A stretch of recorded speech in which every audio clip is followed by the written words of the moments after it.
Good morning, students. Welcome to Computer Organization class. This is Veena A. Patil from Department of CSE BLE CET Vijaypur. In the last video, we had seen on static RAMs and asynchronous RAMs. Now, with the latest development in VLSI technology, we have enabled the design of DRAMs whose operation is directly synchronized with the clock signals. Such memories are known as synchronous DRAMs or SDRAMs. The cell array is same as in the asynchronous DRAMs. Now synchronous DRAMs have built-in refresh circuitry with the refresh counter to provide the addresses of the rows to be selected for refreshing. As a result, the dynamic nature of these memory chips is almost invisible to the user. So let's have a look on the figure. So this is one of the figure showing synchronous DRAM, wherein you have a refresh counter. The rest of the things are same as that of the asynchronous, wherein we had row latch, column latch, row decoder, column decoder, cell arrays, read-write and circuit. Okay. Now, apart from that, we also have here data in register and data out registers. Now, in this structure, the address and data connections are buffered with using the registers. The output of each sense amplifier is connected to a latch. A read operation, it causes the contents of all cells in the selected rows to be loaded into these latches. A refresh operation alone will not change the contents of these latches. Data held in the latches are transferred into the data output register using column address. So in SRAM, burst mode allows to set up stream of data and send it in blocks. So let's see here, SDRAM have several different mode of operations which can be selected by writing control information in the mode register. So we have here a mode register. So it can be operated in different modes. For example, in burst operation of different lengths can be specified. It is not necessary to provide externally generated pulses on the CAS line to select successive columns. The necessary control signals are generated internally using a column counter and the clock signal. So we have here in this, okay, so we have here column address counter. New data are placed on the data lines at the rising edge of each clock pulse. So you can see here the diagram, timing diagram is being showed here. Now here the first row address is latched under control of the RAS signal. The memory typically it takes 2 or 3 clock cycles. We use 2 in this figure for simplicity to activate the selected row. Then the column address is latched under control of the CS signal. So you can see here the first 2 cycles we are using to put the row address and the column address. Now when row address is put,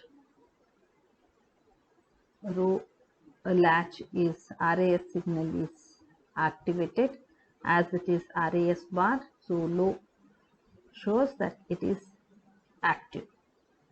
Now during that time CAS is inactive. Now after the row address is latched, once the row address is read, after a delay of 1 clock cycle, the first set of data bit is placed on the data line. So after row address and column address are latched, now when the column address is latched, CAS is made low so that the column address is activated. So after a gap of one cycle, the data will be put on the line. So the SDRAM automatically increments the column address to access the next three set of bits in the selected row, which are placed on the data line in the next three clocks. So once the first is put, automatically the next three will be loaded during the next consecutive clock cycles. So synchronous DRAM can deliver data at a very high rate because all the control signal needed are generated inside the chip. Now the initially commercial SDRAM design was for clock speed up to 133 megahertz. Now as technology has evolved much faster, SDRAM chips were developed. Now today's SDRAMs operate with clock speed that can exceed 1 gigahertz. Now let's have a look on some of the performance measurements. Now transfer between main memory and processor, it involves small blocks of words, whereas a transfer between main memory and disk involves large block of pages of data. So as we have already discussed in previous videos. So the speed and efficiency of these transfer have significant impact on the performance of a computer. So some of the parameters which are useful in this context are like the latency and bandwidth. So these are the two parameters which we use for performance measurement. So let's have a look what is latency. Now the term memory latency, it is used to refer to the amount of time it takes to transfer a word of data to or from the memory. In case of block transfer, the term latency is used to denote the time it takes to transfer the first word of data. The remaining words are transferred in consecutive clock cycles. As we had seen in the previous example, the first word is transferred after 5 clock cycles. You can see here. So first word is transferred after 5 clock cycles. If the clock rate is say 100 megahertz, say for example 100 megahertz, then the latency would be 50 nanoseconds. Now, and one more example is if the clock rate is 500, then the latency would be 10 nanoseconds.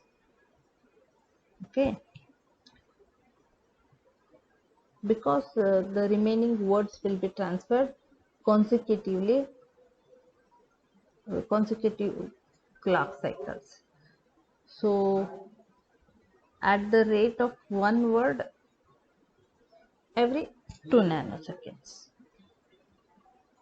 Now coming to bandwidth. Now for block data transfer, the time needed to transfer an entire block is the required parameter. Now this time it depends on the rate at which successive words can be transferred and also on the size of the block. Now since block size is variable, it is useful to define a performance measure in terms of number of bits or bytes that can be transferred in 1 second. Now this measure is referred to as memory bandwidth. The bandwidth of a memory unit, it depends on the speed of access to the stored data, the number of bits that can be accessed in parallel, as well as on the speed of the bus connecting memory and processor. So thus the bandwidth is a product involving the rate at which data are transferred and accessed and the width of the data bus. So we can say bandwidth available for data transfer between. So for this reason, the interconnection use always ensures that the bandwidth available for data transfer between the processor and the memory is very high. Now let's see what do we mean by double data rate or DD or DRAM. Yes, DRAM, synchronous DRAM.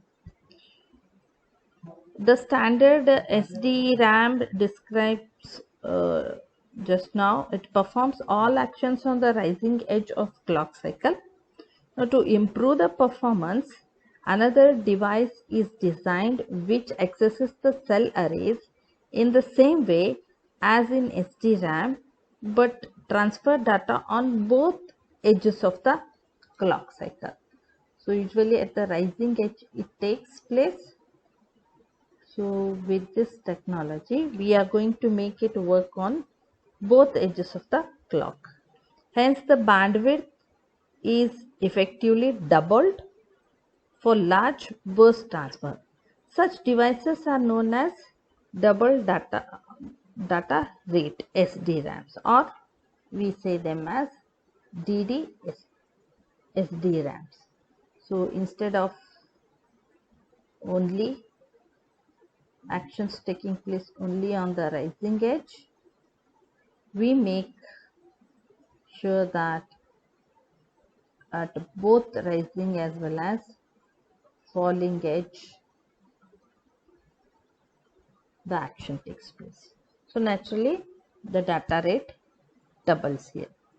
Now there are several versions of DD-RAM chips have been developed. The earliest version is known as DDR, later version are called as DDR2, DDR3 and DDR4, which have enhanced capabilities. They offer increased storage capacity, low power and faster clock speeds. For example, DDR2 and DDR3 can operate at clock frequencies of 400 and 800 MHz respectively. Therefore, they transfer data using the effective clock speed of 800 and 1600 MHz respectively. Now let us consider how several memory chips can be connected to form a large memory required in a system. Now this is known as memory expansion. Now the basic organization of memory circuit as they may be implemented on a single chip, we will see. Now let's examine these memory chips, how they may be connected to form a large memory. So the diagram is here. Okay, you can see the diagram here. This is a single chip. Now let's consider a static memory system which consists of 2M words of 32-bit each. Now we have here in the slide that is how this memory can be implemented using 512K into 8 static memory chip. Now to construct 2M words of 32-bit each, I am going to take 512K into 8 static memory chip. Now each column in the figure implements 1 byte position in a word with 4 chips providing 2M bytes. Now 4 columns implement the required 2M into 32-bit memory. Now it's here. Now the organization of 2M into 32 memory module using 512 into 8 static memory chip is there. As I told you, we need 4. Pen is not writing.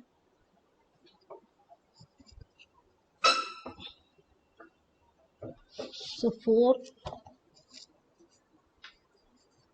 columns and 4 rows. We are using a chip which is 512K into 8 memory chip. Now each chip, it has a control input called chip select. It has a control unit called chip select.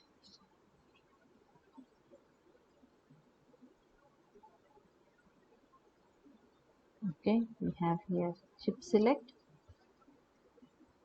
and when this input is set to 1, it enables the chip to accept data from or to place data on its data line. So as there are arrays of such chips, we can select a particular chip by just enabling or disabling the chip select signal.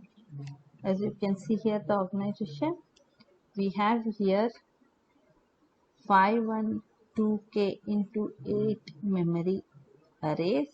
So 1, 2, 3, 4 such we have in rows, in one row, and each column consists of 4 such. So 4 into 4. So totally you can see only the selected chip places data on the data output line, while all other outputs are electrically disconnected from the data lines. So in total, how many address lines I need? I will need 21 address bits are needed to select 32-bit word in this memory. So 0 to 21, it is nothing but 21 address lines. Now the high order 2 bits of the address are decoded to determine which of the 4 rows should be selected. So last 2 bits, high order 2 bits, are going to tell which of the 4. As we have already discussed, last 2 bits, 0 0 means the first one, 0 1, then 1 0 and 1 1. So these last high order 2 bits, they are going to tell which chip has to be selected, and the remaining 19 address bits are used to access specific byte location inside each chip in the selected row. The read or write input of all chips are tied together to provide a common read or write control line, as shown in the figure we have here. You can see here the read or write, they will be connected to the sense write circuit, so which they enable to read or write. Now coming to dynamic memory systems, the organization of large dynamic memory system is same as that of a static system, shown in the earlier figure. The implementation is said to be done using modern modules. Now modern computers use very large memories. Even a small personal computer is likely to have at least 1 gigabytes of memory. Typical desktop computers may have 4 GB of memory or more. A large memory leads to better performance because more of programs and data used in processing can be held in the memory, thus reducing the frequency of access to secondary storage. Now looking at this, because of their high bit density and low cost, dynamic RAMs, mostly of the synchronous types, they are widely used in memory units of computer. They are slower than static RAMs, but they use less power and have considerably low cost per bit. Now, available chips have capabilities as high as 2 bits, and even larger chips are being developed.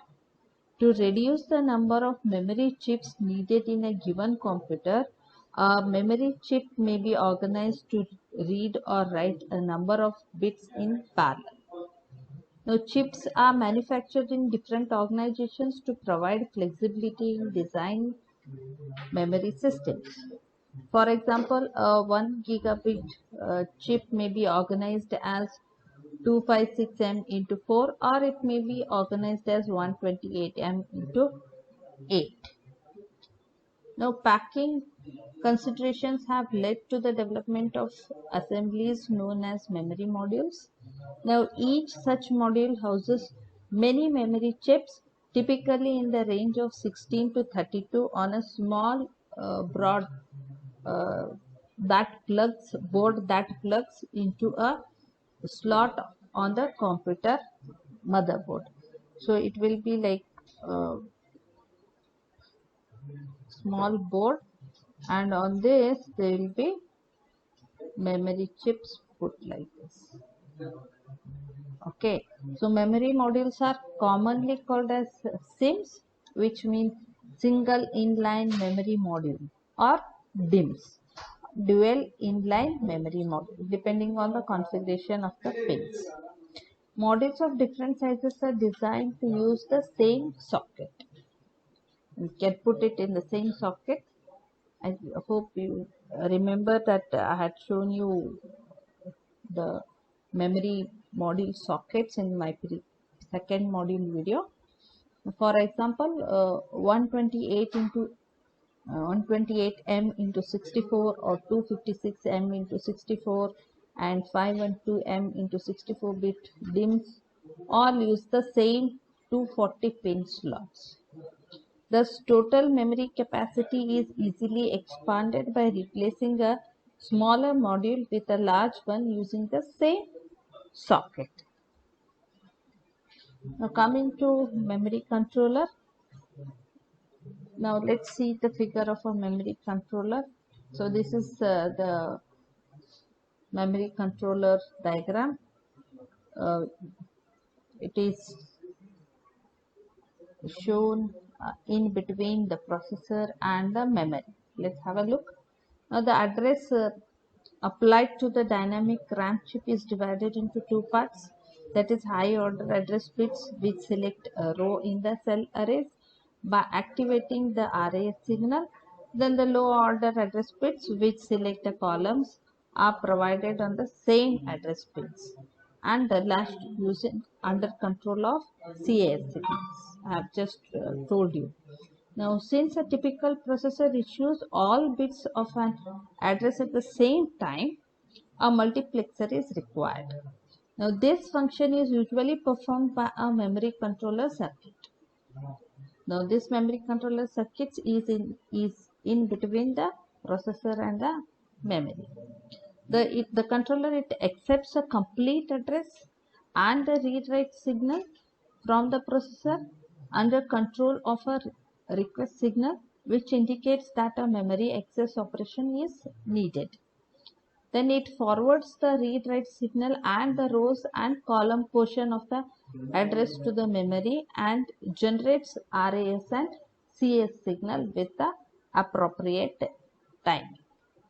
So you can see here address is taken from the processor. This memory controller, it will divide the row and column address separately.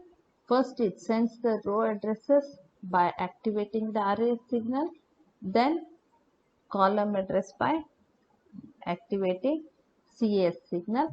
So along with that, it also sends a read write signal as well as the chip select signal to which chip it has to be from which chip it has to be written or read, along with the clock signals. So when a memory includes multiple modules, on one of these modules is selected based on the high order bits of the address.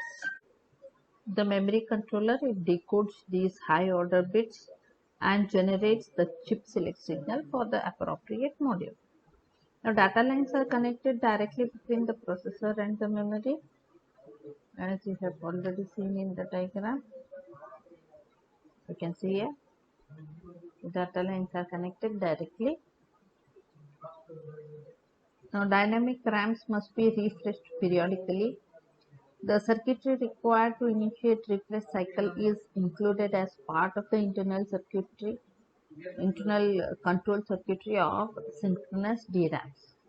However, a control circuit external to the chip is needed to initiate periodic read cycles to refresh the cells of a asynchronous DRAM. The memory controller, it provides this capability. Now let's have a look on refresh overhead. Dynamic RAM cannot respond to read or write request while an internal refresh operation is taking place. Such requests are delayed until the refresh cycle is completed. Now let's take an example of a SD-RAM of 8K, which is 8192 rows, in which uh, all rows are refreshed in 64 milliseconds. Suppose it takes 4 cycles to access each row, then 8192 will take 8192 into 4, which is equal to 32768 cycles to refresh all rows. So at 133 megahertz clock rate, the time needed to refresh all rows is calculated as the time required to refresh all the rows, that is 32786, divided by the clock rate, that is 133 megahertz, that is 133 into 10 raised to 6, which will give you 246 microseconds. So thus refreshing will take 0.246 milliseconds in each 64 milliseconds, because uh, we said all rows require in every 64 milliseconds, out of which 0.246 milliseconds it takes for refreshing. So refresh overhead is calculated as uh, the time taken for refresh, that is 0.246 divided by um, the total time taken for refresh, which is equal to 0.0038, which is less than 0.4% of the total time available for accessing the memory. So this is how to calculate the refresh overhead. So this refresh overhead is considerably less, so it can be omitted. Now coming to the RAM bus memory, the performance of a dynamic memory is characterized by its latency and bandwidth, which we just saw. Also, the speed of transfer depends both on the speed of memory as well as speed of the bus. So we saw a bus clocked at 133 megahertz, which if it allows one transfer every 7.5 nanoseconds or two transfer if both edges are used. Therefore, only way to improve performance is to increase the width of the bus. So we'll come and we'll see one approach, and this approach of widening the data bus requires additional space on the motherboard. If I increase the data bus, then it will need additional space on the motherboard, and it is expensive also. An alternative method is to implement a narrow bus which is faster. This type of bus, it was designed by Rambus. Now this design is called Rambus The key feature of this technique is differential signaling. Now let's see what is differential signaling.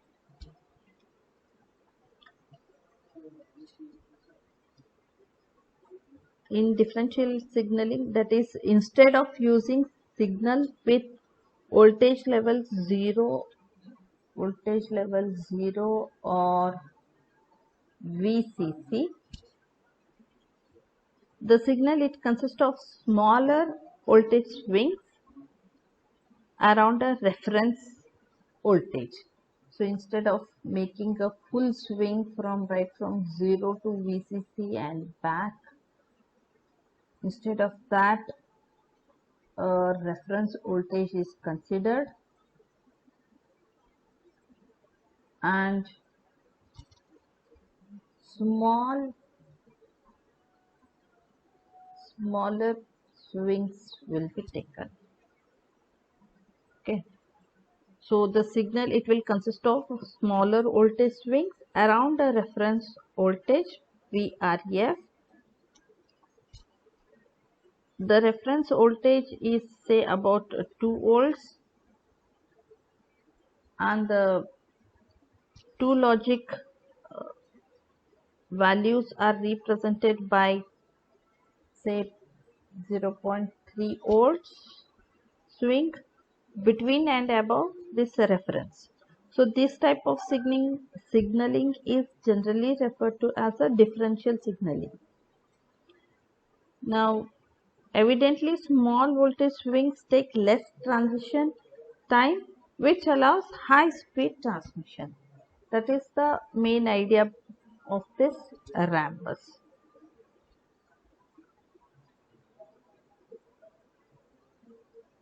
Now let's see, before going to read-only memory, let's see some design considerations. Now, differential signaling technique, it requires a special method of wire connections and related interface circuit designs, because it is not working as normal so systems. Rambus provides a complete specification called Rambus channels, which allows for a clock frequency of 400 megahertz. Now, if data transmission is on both edges, effective data transfer rate will be 800 megahertz. Now, Rambus requires a specially designed memory chip.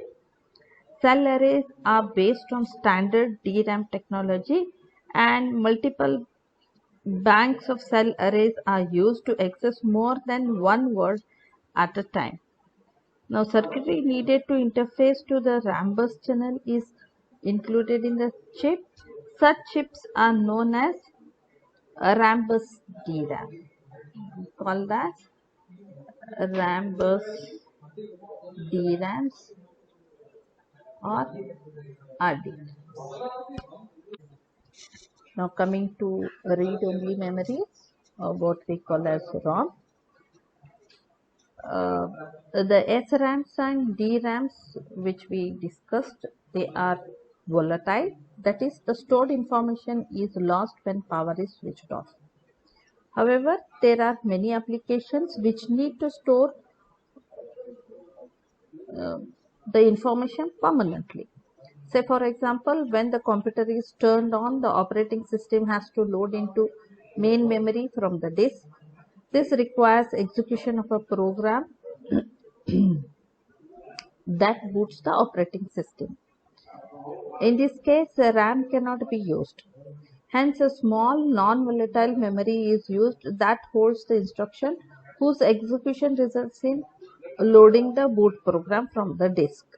Non-volatile semiconductor memory is also required on typical embedded systems like the cell phones, palm tops, digital cameras, etc., where secondary disk storage is not present, but the program must be run even though several times the device is switched off. Such a non-volatile memory is normally used for reading operations.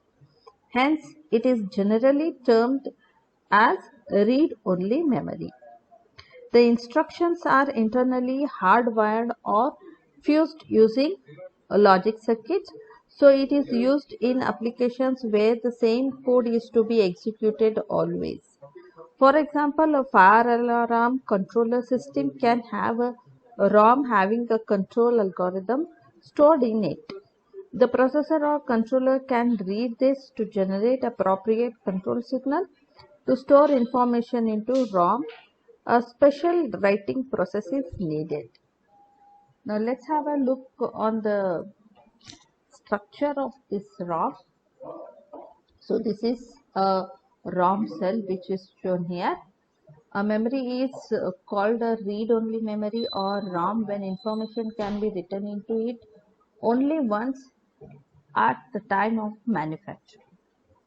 As you can see here, this ROM cell, it consists of a bit line and a word line, and there is a transistor T connected, and there is a point P. Uh, so this is connected to ground. Now let's see how actually it stores the information. A logic value 0 is stored in the cell if the transistor is connected to ground at point P, otherwise 1 is stored. So if this is connected, point P is connected, sorry.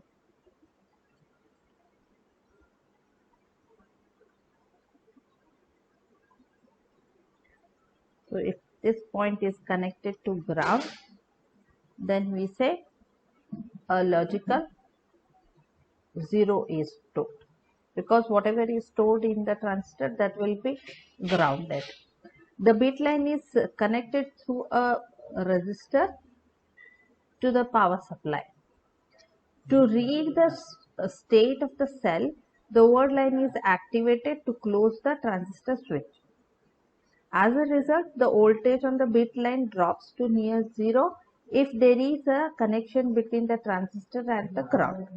If there is no connection to ground, the bit line remains at a high voltage level, indicating a 1. So a sense circuit at the end of the bit line, it generates the power output value. So proper output value. The state of the connection to ground in each cell is determined when the chip is manufactured using a mask with a pattern that represents the information to be stored. So if I want to store 1, then this connection should be intact. If I want to store 0, if I want to store a 0, this connection should be intact, so that the transistor is, whatever charge is there, that will be grounded. So if you activate the word line, the bit line is going to see a 0. If we want to store a 1, then this connection will be removed. So no connection will be there. So when the word line is activated, whatever charge is stored in this transistor, that will be seen on the bit line as 1. This is how we are supposed to store either a 0 or 1. And this will be done during manufacturing itself. So at the manufacturing time itself, wherever 1 has to be stored, there will be no connection. Wherever 0 has to be stored, this connection at point P will be connected to ground.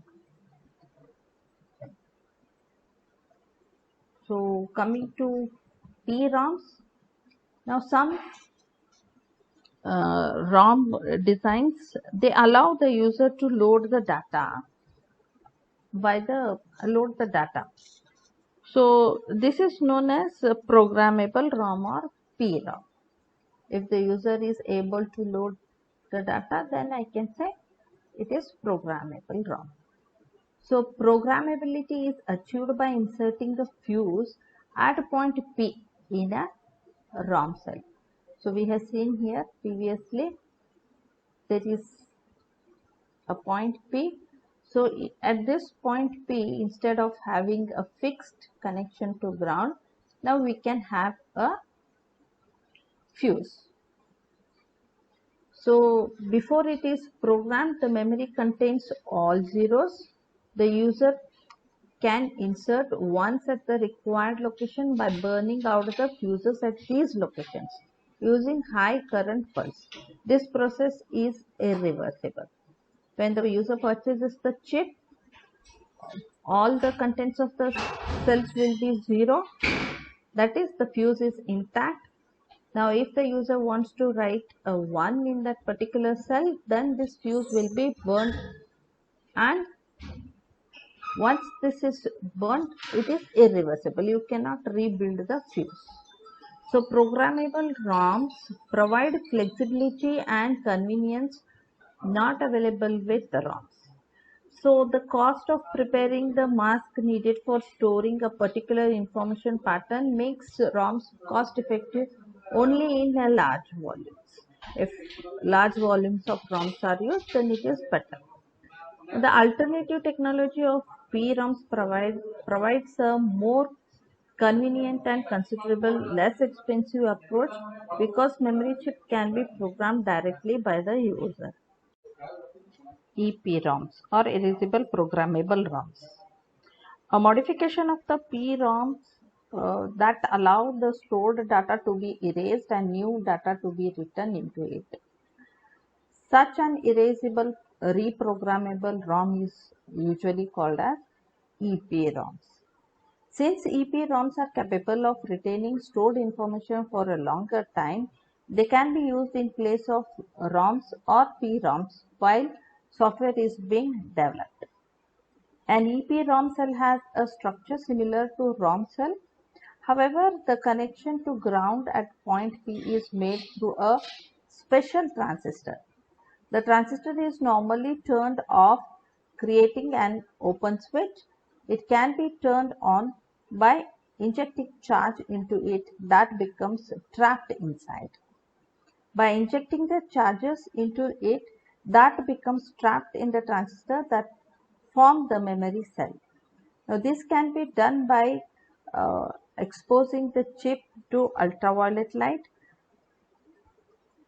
which erases the entire content of the chip. To make this possible, EPROM chips are mounted in packages that have transparent window. So you can see here this in the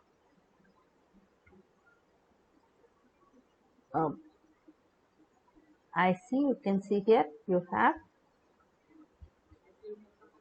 a window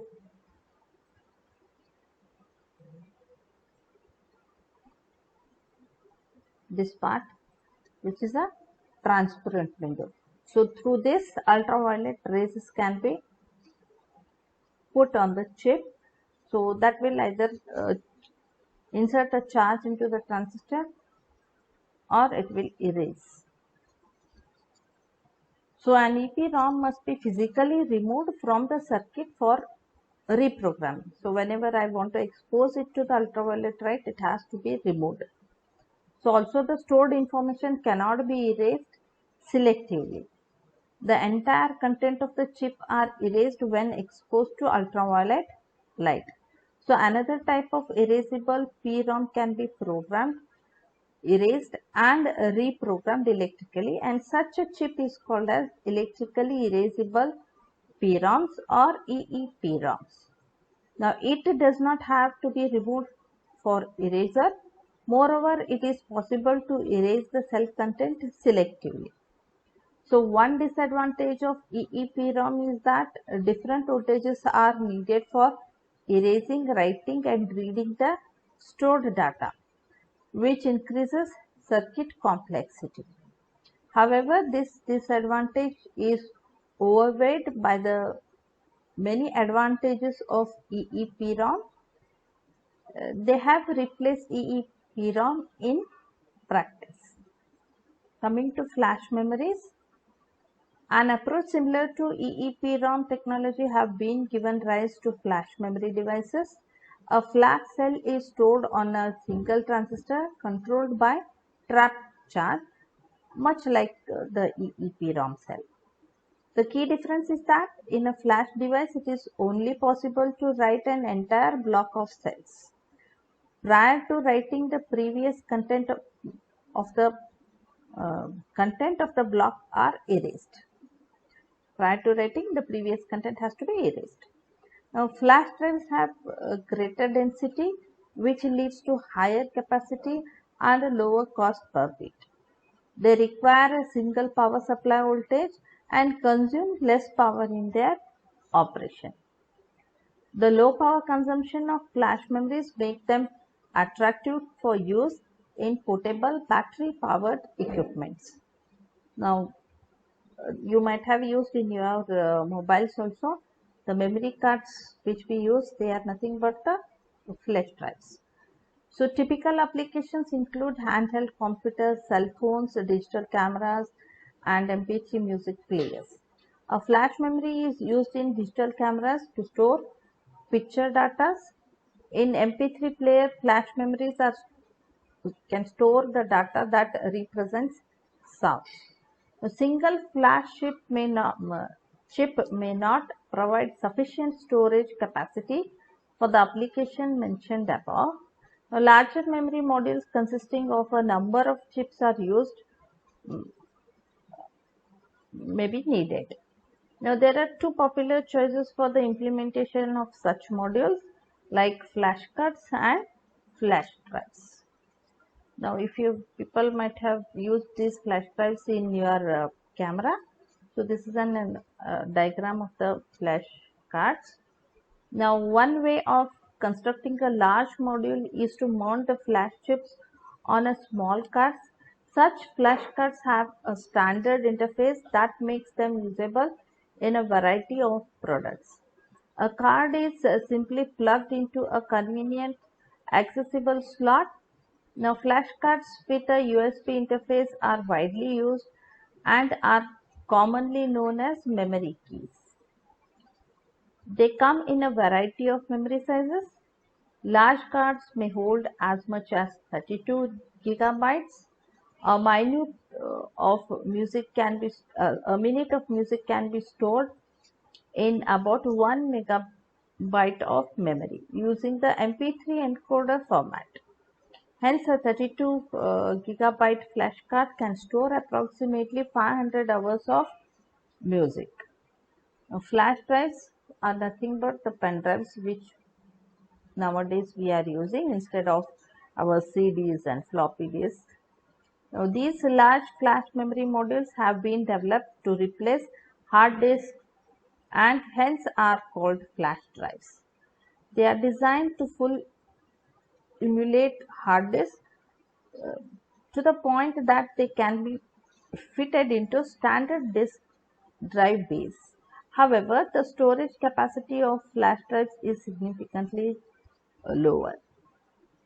Currently, the capacity of flash drive is on the order of 64 to 128 gigabytes. In contrast, hard disks have capacities exceeding a terabyte. Also, disk drives have a very low cost per bit. The fact that flash drives are solid-state electronic devices with no movable part provides important advantage over disk drives. They have shorter access time, which results in a faster response. They are insensitive to vibration and they have low power consumption, which makes them attractive for portable battery-driven applications. Now, in the next video, we will see about speed, size, and cost, and also different hierarchies of memory. So, before that, please keep on reading the textbook, and your internals are coming. So, please read the textbook, and if you have any queries, please get them cleared. Thank you. Thank you for listening patiently. So, we'll sign off now. Thank you.